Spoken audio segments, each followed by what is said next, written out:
नमस्कार मित्रांनो, आजच्या व्हिडिओमध्ये आपण शिकणार आहोत फार्मर रजिस्ट्रेशन म्हणजेच किसान कार्ड आपल्याला कशा प्रकारे काढायचं आहे। किसान कार्ड आपल्याला खूप अत्यंत आवश्यक आहे मित्रांनो काढण्यासाठी। यावरती आपल्याला शेतीवरती जे काही योजना आहेत ते आपल्याला किसान कार्ड काढलं तरच मिळणार आहेत। हेच कार्ड आपल्याला कशा प्रकारे काढायचं आहे ए टू झेड माहिती मी लाईव्ह करून दाखवणार आहे। सर्वप्रथम मित्रांनो आपल्याला CSC लॉगिन या ऑप्शनवरती क्लिक करून घ्यायचं आहे। जो काही आपलं CSC लॉगिन आहे मित्रांनो ते इथं तुम्ही CSC लॉगिन करून घ्या। जे काही तुमचा CSCचा यूजर नेम आहे ते टाकून घ्या, पासवर्ड टाकून घ्या, कॅप्चर कोड टाकून घ्या आणि लॉगिन या बटनावरती क्लिक करून घ्या। तर मित्रांनो किसान कार्ड जर तुम्ही हे नाही काढलं मित्रांनो तर तुम्हाला जे प्रधानमंत्री किसान योजनेचे 2000 रुपये हप्ता पडत आहे हे सुद्धा बंद होणार आहे आणि तुम्हाला पीक विमा सुद्धा मिळणार नाही। तर खात्रीपूर्वक मित्रांनो हा फॉर्म भरून घ्या। चला तर मित्रांनो इथं आपण लॉगिन झालेलो आहोत। तर इथे मित्रांनो सर्वात प्रथम बघू शकता आपण OTP ने सुद्धा करू शकता, बायोमेट्रिकने सुद्धा करू शकता। जर तुमच्या आधार कार्डला मोबाईल नंबर लिंक असेल मित्रांनो तर डायरेक्ट तुम्ही OTP ने सुद्धा हे करू शकता। तर सर्वप्रथम मित्रांनो आपल्याला इथं आधार नंबर हे टाकून घ्यायचा आहे। जर तुम्हाला आधार कार्डवरती मोबाईल नंबर लिंक नसेल मित्रांनो तर आधार नंबर टाकून घ्यायचा आहे आणि तुमचा बायोमेट्रिक घेऊन तुम्हाला व्हेरीफाय करून घ्यायचं। तर माझ्या इथं मोबाईल नंबर लिंक आहे तर मी इथं डायरेक्टली आधार नंबर हे टाकून घेतो। आधार नंबर टाकल्यानंतर आपल्याला बाजूला एकदा क्लिक करायचं आहे। इथं क्लिक केल्यानंतर मित्रांनो आपल्या मोबाईलवरती एक OTP आलेला आहे। तो OTP आपल्याला इथं टाकून घ्यायचा आहे। OTP टाकल्यानंतर आपल्याला व्हेरीफाय या ऑप्शनवरती क्लिक करून घ्यायचं। पाहू शकता इथं OTP आलेला आहे, मी इथं टाकून घेतो। या ठिकाणी OTP टाकल्यानंतर इथं आपल्याला व्हेरीफाय या ऑप्शनवरती क्लिक करून घ्यायचं आहे।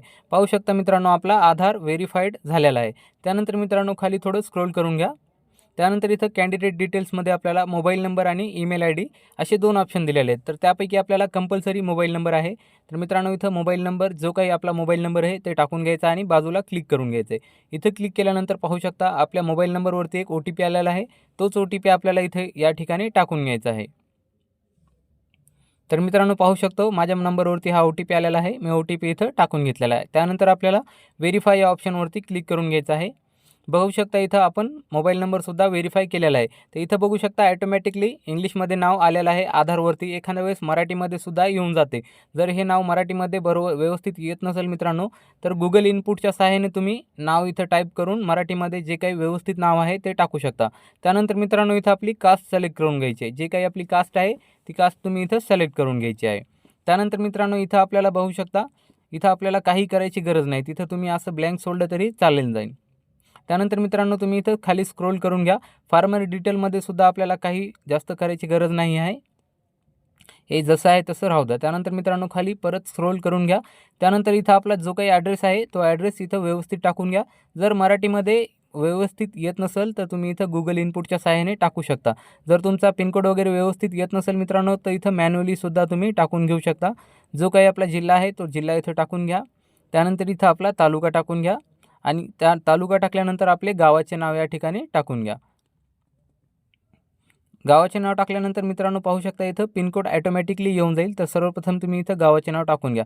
त्यानंतर इथं लँड डिटेल इथं टाकायचे। जर तुम्ही ओनर असाल तर ओनर करा, जर तुम्ही रेंटल असाल तर रेंटलसुद्धा करू शकता। त्यानंतर मित्रांनो इथं पाहू शकता या ठिकाणी आपल्याला क्लिक करून घ्यायचं आहे।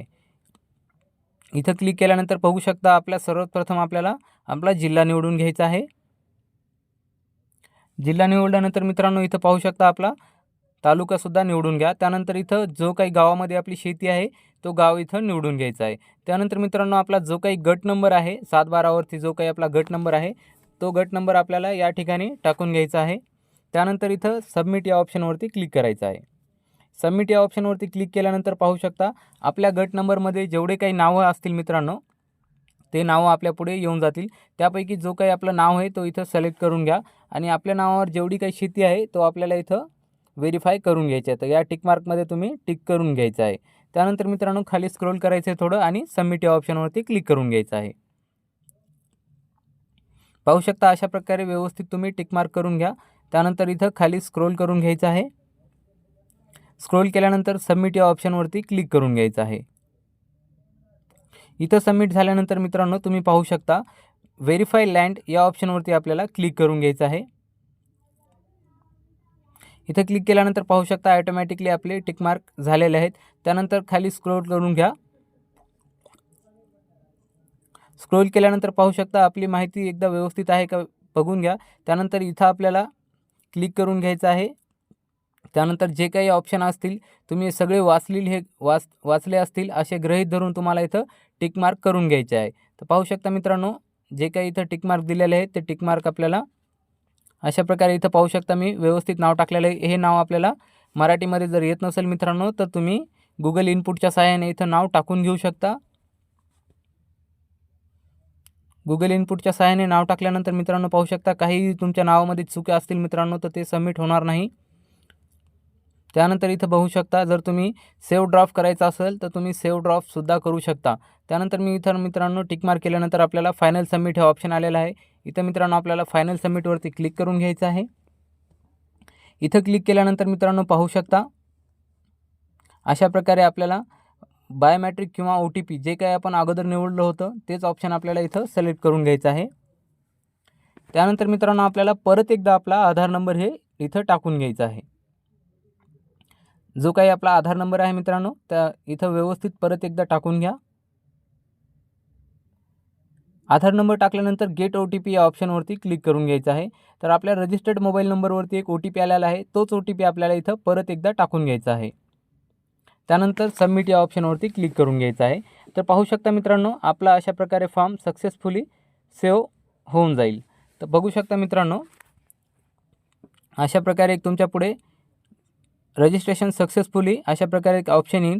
त्यानंतर खाली थोडं स्क्रोल करा आणि डाउनलोड PDF या ऑप्शनवरती क्लिक करून घ्या.